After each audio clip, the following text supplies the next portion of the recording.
vamos conversar sobre a criação das crianças. Como que essas crianças se desenvolvem e qual é o papel de cada membro da família dentro desse grupo familiar em que nós vivemos, como pai, mãe e filhos. Qual é o papel de cada filho dentro da família e como você pode desenvolver melhor o intelecto de cada filho que você tem de maneira única, sem tratar a família como um grupo e tratar cada indivíduo por conta própria, permitindo que todos desenvolvam. Como mãe, você tem que observar que o primeiro filho, ele tem uma tendência a ser mais, como que eu posso expressar, mais solto, mais ágil, mais independente, mais altruísta. Ele tem uma capacidade de se comunicar, de falar, ele é responsável. E aí quando você tem outro filho, você não cria ele da maneira que você criou o primeiro.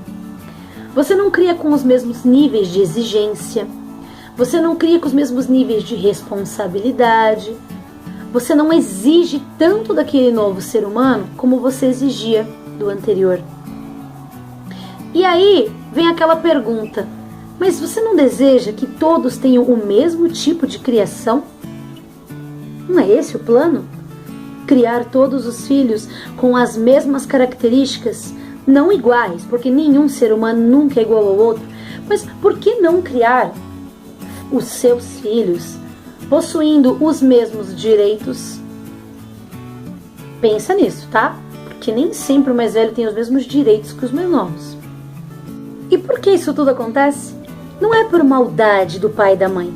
Pai e mãe nenhum gostaria de tratar o filho com diferença do outro filho. E quais são os malefícios que isso pode trazer depois para a vida adulta dos seus filhos? Você pode ver que diversas pesquisas já foram feitas que normalmente o segundo e o terceiro, quarto filho, eles costumam encontrar namoradas ou se relacionar com o sexo oposto muito mais cedo do que o primeiro filho. O primeiro filho, ele está focado em carreira, faculdade, estudos,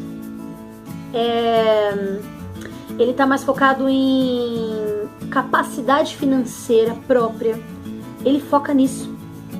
Os outros não. E aí eles focam mais no relacionamento, entendeu? Interpessoal, relacionamento amoroso. E aí a questão é, por quê? Você já parou para pensar, por que será isso? Porque lá no começo, o primeiro filho, ele era o único que você tinha. Você nasceu, tá? Vamos dizer que você quer ser o filhinho. Lindo, maravilhoso, perfeito. Ele era o seu mundo. Entendeu? Mundo. Ele era o seu mundo. A primeira palavra que ele disse foi tudo novo pra você. Era o único filho que você tinha naquele momento. As primeiras palavras, a primeira fralda, o primeiro chutinho na barriga. Ele era o seu mundo. E o seu mundo girava somente em torno dele. Com ele você aprendeu a ser mãe.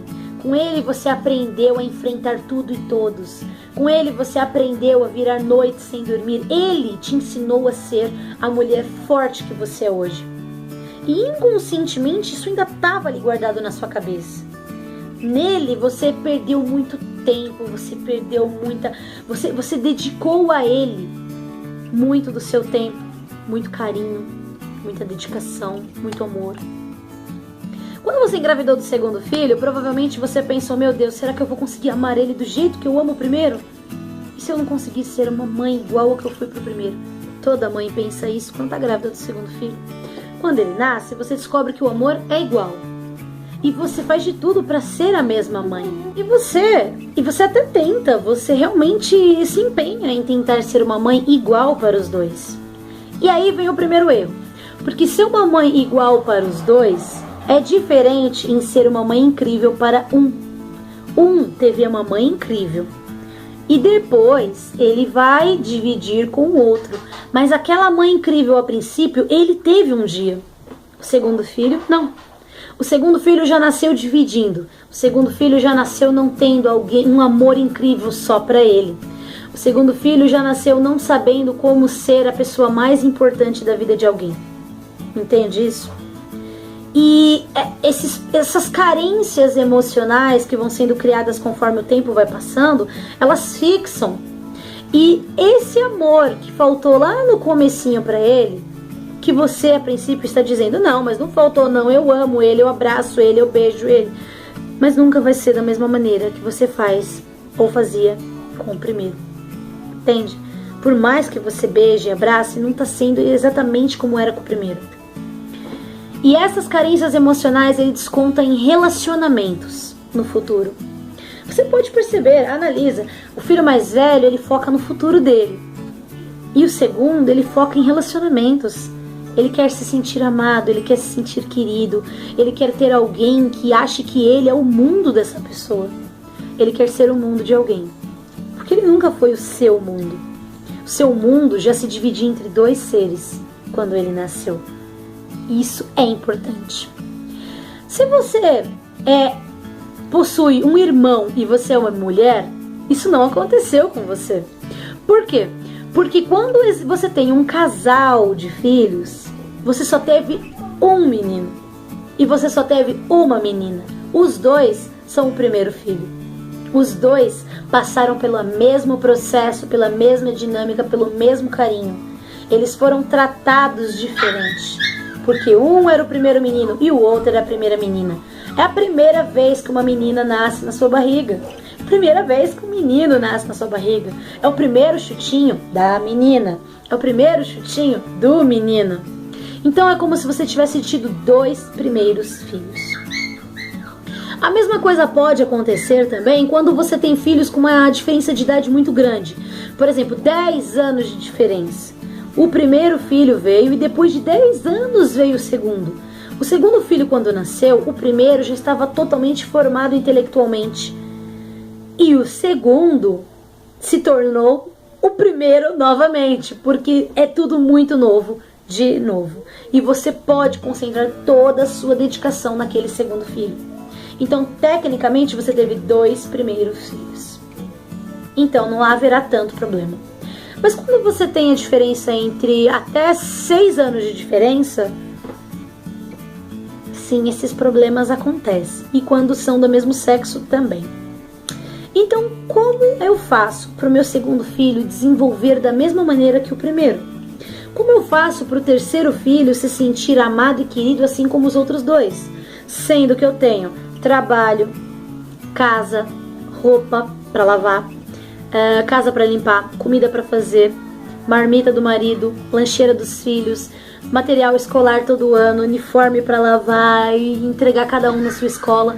Como fazer tudo isso e ainda criar o pensamento próprio, a capacidade de se virar sozinho, a capacidade de ser autossuficiente, de não precisar tanto de reconhecimentos por fora? Como criar isso mesmo em meio a toda essa vida agitada do dia a dia?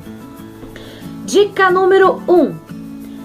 Você tem que catar filho a filho isoladamente. Ao longo da semana você vai ter o dia do Joãozinho, o dia da Mariazinha, o dia do Ricardinho. Então assim, toda quinta-feira é dedicada ao Joãozinho. Os outros vão gostar disso? Não vai ser fácil. Às vezes eles não precisam nem saber, é que eles vão sacar com o tempo, mas no começo eles não precisam nem saber. Você vai se dedicar àquele filho. É o dia que você vai assistir desenho com ele, você vai brincar com ele, você vai fazer lição com ele, você vai acordar ele antes dos outros e você vai levar ele para ir na padaria com você comprar pão, junto, só vocês dois. Isso vale para pai, isso vale para mãe, tá? Seria legal se os pais, eles revezassem nesses filhos aí para que todos tenham sempre um dia ali com um dos dois. Outra atitude interessante também de se fazer é você criar uma experiência que seja só sua com aquela criança. Por exemplo, toda terça-feira, depois de sair da escola, eu pego o Isaac e nós vamos comer um sorvete picolé de chocolate juntos. E ele não pode contar isso pro irmão dele. É o nosso segredo. Então isso cria um vínculo imenso entre eu e ele. É algo que ela não faz pelos dois, é algo só meu. é algo que ela faz por mim e comigo, porque eu sou importante para ela.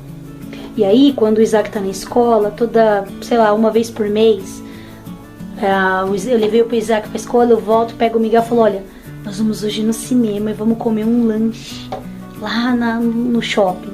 E aí a gente volta correndo. Mas o seu irmão não pode saber que acontece isso, tá? É um segredo nosso. Então, dessa maneira, ele se sente filho único, se sente especial, se sente que eu amo mais ele do que o irmão. Eu sei que aparentemente parece terrível, tipo, ele se sentir mais amado que o irmão, jura que essa é uma coisa boa, mas pra ele, pro ego dele, pra relacionamentos futuros, é importante. É importante que os dois achem que são o filho mais querido. Difícil é quando todo mundo sabe que você gosta só do mais velho. Difícil é quando todos os filhos sabem unanimemente. Ela faz de tudo e só acredita e só sai pra passear e só se importa se for com as coisas que tem a ver com o mais velho. Os filhos sabem, os filhos percebem. E aí você fala, ai gente, o amor é igual. Não, não é. Você trata diferente, é que você não percebe. Ou percebe, mas não se importa. Só que é lá na frente, nos relacionamentos futuros, que o problema vai aparecer. Reveze com o seu marido, reveze com as pessoas que moram aí na sua casa com você, o tempo que vai ser dedicado a essas crianças e tempos isolados e diferenciados para cada filho, tá? Para quê? Para que essa criança consiga se desenvolver perfeitamente direitinho. Lição de casa também é uma boa maneira de você fazer isso. Tenha o horário de cada filho separadamente e senta com ele naquele momento para ajudá-lo naquela lição. Não coloca todo mundo sentado na mesa e vamos fazer a lição, entendeu? Tem um momento só dele, um momento só para ele, um momento de carinho dele, entendeu? Se você não quiser dividir por dias da semana, você pode dividir em horas. 1 hora só pro Isaac, 1 hora só pro Miguel. Entende o que eu quero dizer? Divide esse tempo entre os filhos e tenha 1 hora de qualidade na semana, um dia de qualidade na semana, um dia, um momento para ele se sentir querido, para ele se sentir amado, para ele se sentir filho único. Todo ser humano precisa ser filho único em algum momento na vida. É importante, é decisivo e isso muda a qualidade de relacionamentos do seu filho lá no futuro. Beleza? A segunda dica é: quando for conversar com seus filhos, não chamem eles pelo plural.